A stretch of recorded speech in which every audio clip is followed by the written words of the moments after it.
Hey everyone, welcome back to my channel. Myself Rajiv and I hope that you all are doing very good. So today आज की इस video में हम बात करेंगे कि एज अ स्टूडेंट जब कोई भी कनाडा आता है उसके मन में हमेशा एक डाउट होता है कि वो अपनी फ़ीस इकट्ठी कर पाएगा या नहीं, वो अपने एक्सपेंस पूरे कर पाएगा या नहीं। इस वीडियो में आज हम वही डिस्कस करेंगे। मैं आपको अपना एक्सपीरियंस बताऊंगा कि मैंने अपनी फ़ीस कैसे इकट्ठी करी और अपने जो एक्सपेंस थे वो मैंने कैसे फुलफ़िल किए।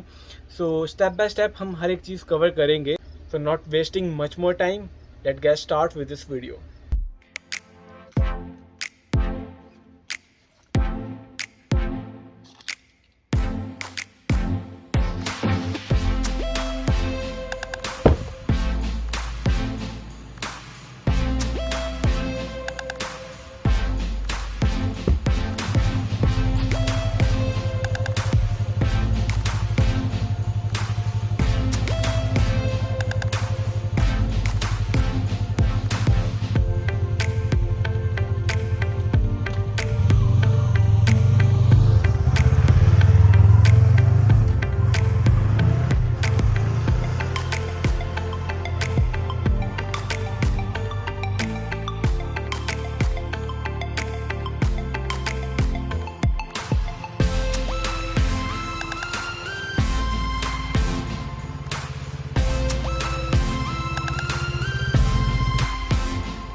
सो जो आपकी फ़ीस होती है वो वेरी करती है। आप किस लोकेशन पे रहते हो, कौन सा आपका कॉलेज है, कितने लेंथ का है, कितने सेमेस्टर्स हैं और जो आपकी एक्सपेंस हैबिट्स हैं वो कैसी हैं।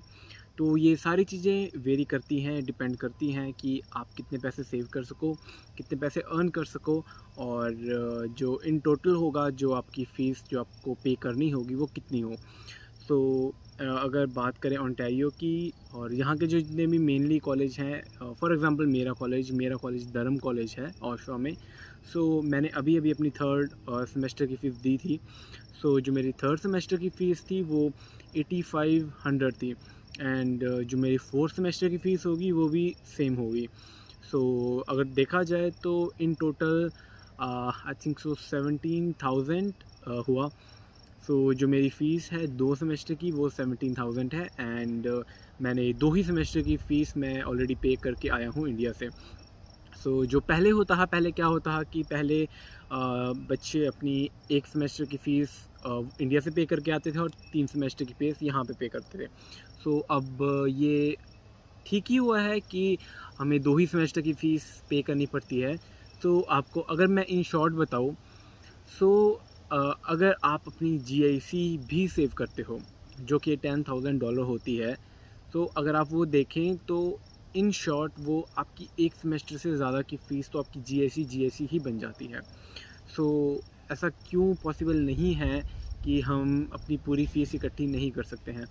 मेरे को ऑलमोस्ट अभी 1 ईयर भी कंप्लीट नहीं हुआ है बट स्टिल मैंने अपनी पूरी फ़ीस दे दी कॉलेज को फ़िलहाल अभी 1 सेमेस्टर की फ़ीस दी है बट सेकंड फ़ीस मेरे पास इकट्ठी पड़ी हुई है। मैं अपने एक्सपीरियंस आपके साथ शेयर करूँगा कि कैसे मैंने इकट्ठी करी और कैसे आप लोग कर सकते हो, no matter what where you are living और how much you are expensing. Start करते हैं। ओके, सो एवरीबडी नो कि नॉर्मल डिप्लोमा में मेनली 4 सेमेस्टर होते हैं, एंड उनमें से जो 2 सेम होते हैं हमारे, जो फर्स्ट ईयर होती है हमारी, उसकी फ़ीस होती है वो हम इंडिया से ही पे करके आए होते हैं, एंड जो रिमेनिंग 2 सेमेस्टर होते हैं वो हमें पे करनी होती है।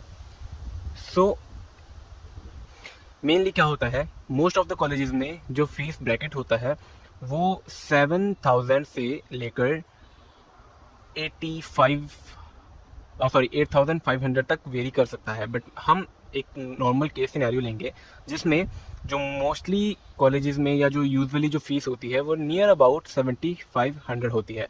तो अगर देखा जाए तो हमारे 2 सेम की फ़ीस, जो हमारे 3rd सेम की फ़ीस और हमारे 4th सेम की फ़ीस है, वो टोटल हो जाती है $15,000। ये हमारी फ़ीस है जो हमने पे करनी होती है अपने 3rd और 4th सेमेस्टर में। ओके, सो एवरीबडी नो कि जब भी हम इंडिया से आते हैं सो हमें GIC देनी होती है, जो कि होती है $10,000। तो मेनली क्या होता है कि जब भी आप कनाडा में लैंड करते हो, आपको आफ्टर लैंडिंग जब भी आप किसी भी अपने बैंक अकाउंट में अपना जो अकाउंट होता है उसे एक्टिवेट करवाते हो, तो आपको राइट अवे $2,000 आपके अकाउंट में आ जाते हैं। सो आपकी GIC है $10,000 और आपको राइट अवे $2,000 आपके अकाउंट में आ जाते हैं। तो थ्रू आउट द 1 ईयर आपके $670 पर मंथ आपके अकाउंट में वो डिपॉजिट करते रहेंगे जब तक आपका $10,000 पूरा ख़त्म नहीं हो जाता है। सो अब हम बात करेंगे कि हमें फ़ीस कब पे करनी होती है कॉलेज की।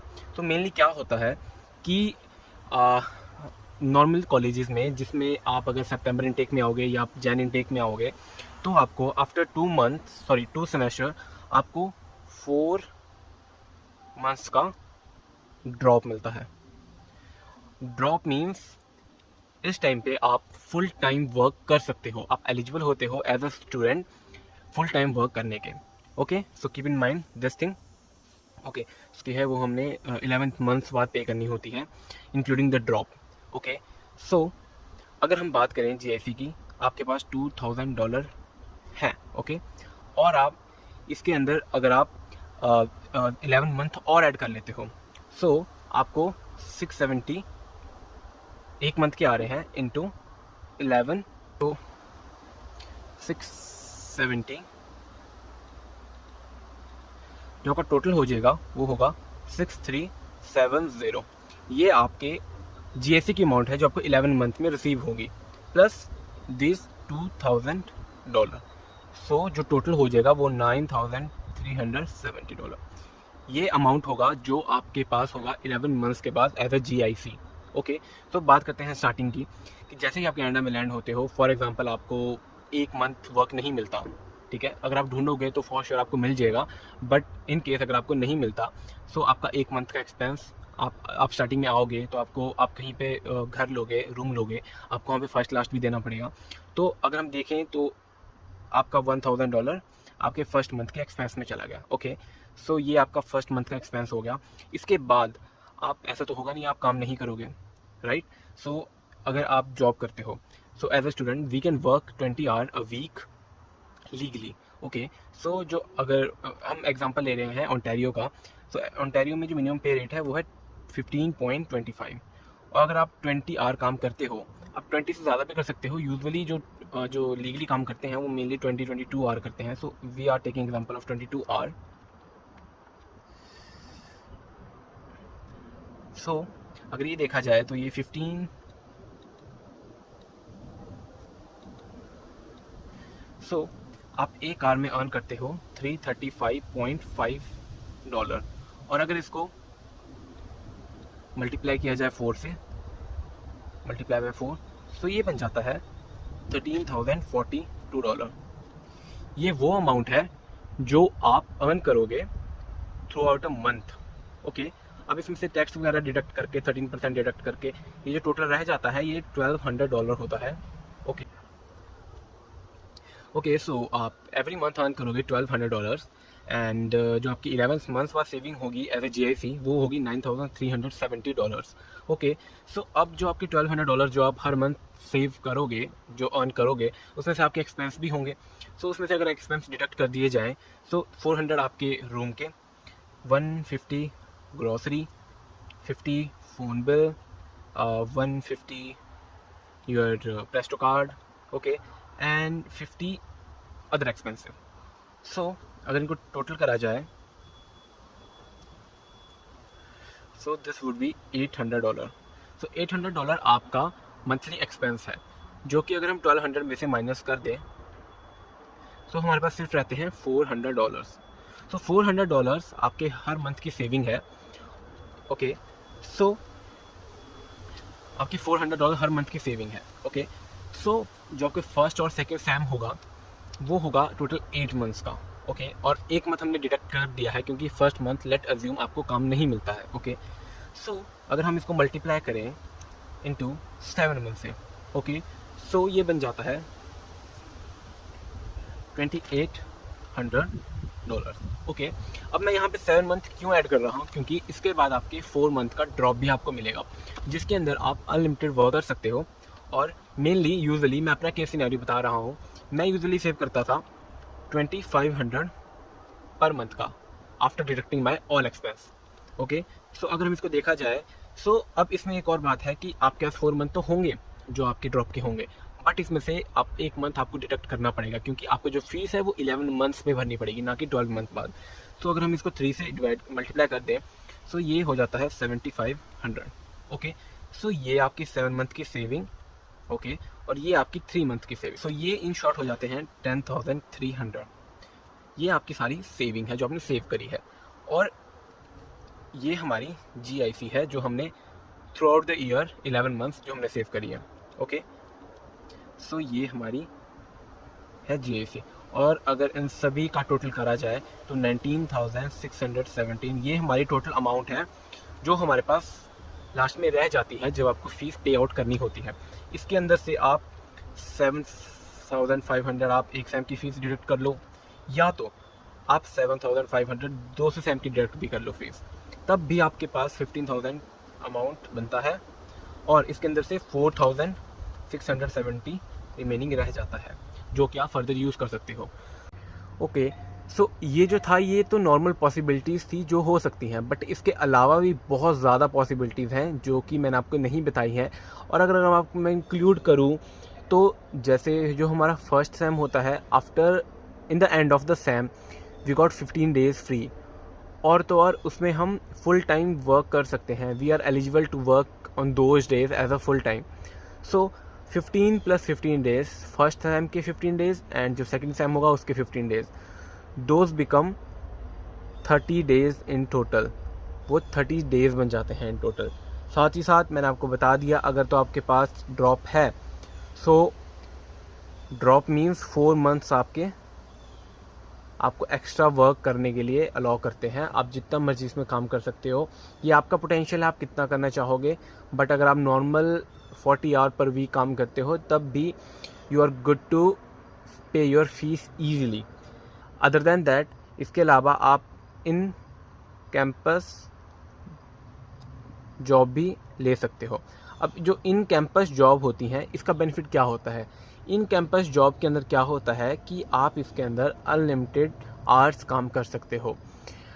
अगर आपको कॉलेज के अंदर विद इन द कैंपस कोई भी जॉब मिलती है, so you are allowed to work full time according to your schedule. के लिए एक प्लस पॉइंट हो जाता है अगर आप एक इन कैंपस जॉब ले लेते हो, so you can earn more money. Okay, और इसके अलावा जब भी आप कनाडा में आते हो, आप अपना अकाउंट खुलवाते हो बैंक में, so they give you a credit card जिसकी लिमिट 500 से 1000 के बीच में वेरी कर सकती है। सो आपके पास एक ऑप्शन होती है कि इन केस आपसे फ़ीस इकट्ठी नहीं होती है, you can take 3 to 4 credit card from a bank, from different bank, and you have almost $4,000 that you can spend on your fees, and you can return that money in installments, and you don't have to pay right now, you can pay that further. So that's also a very good thing और a good option that you can keep as a backup. मैंने आपको बता दिया जो भी main चीज़ें होती हैं, जो भी आपके एक्सपेंस होते हैं, आपकी सेविंग होती है। ओके, तो अगर आप प्री प्लानिंग से चलोगे, अपने एक्सपेंस सारे कंट्रोल में रखोगे और एक कंसिस्टेंसी रखोगे, तो फॉर श्योर आपकी फ़ीस बहुत ज़्यादा ईजिली पे हो जाएगी। You don't have to worry about anything. So fees के अलावा भी आपको काफ़ी चीज़ें ऐसी हैं जो ध्यान में रखना बहुत इंपॉर्टेंट होता है। वो एज अ गलतियाँ ही होती हैं, अगर आप उनको ना करें तो आपकी जो प्रोसेस होगी वो बहुत ही स्मूथ जाएगी, अदरवाइज़ आपको प्रॉब्लम हो सकती है। फॉर एग्ज़ाम्पल, किसी को भी, चाहे वो आपका नोन अननोन फ्रेंड हो, जब तक आपके पास अपनी फ़ीस इकट्ठी नहीं हो पाती, प्लीज़ मेक श्योर कि आप किसी और को पैसे ना दें। तो अगर आप किसी को पैसे दो तो ये सोच के दो कि अगर वो मिले ना मिले, वी डोंट केयर। यही एक चीज़ है जो आपको ध्यान में रखने वाली है, क्योंकि आप किसी को पैसे दोगे तो ये श्योर नहीं है कि वो अगला पर्सन आपको पैसे वापस कर पाएगा कि नहीं। और अगर आपने किसी को पैसे दिए भी होंगे तो आप आप कुछ कर नहीं पाओगे, क्योंकि आपके पास कोई फ़िज़िकल प्रूफ नहीं होगा। और अगर होगा भी तो मोस्ट ऑफ़ द केस में क्या होता है कि आप उन चीज़ों में पढ़ना नहीं चाहोगे, कि आप नहीं चाहोगे कि आप एज अ स्टूडेंट की लाइफ में आप पुलिस के केसेस में पढ़ो, या यू नो दोस्त चीज़ों को जितना हो सके उतना अवॉइड ही करना बेहतर रहता है।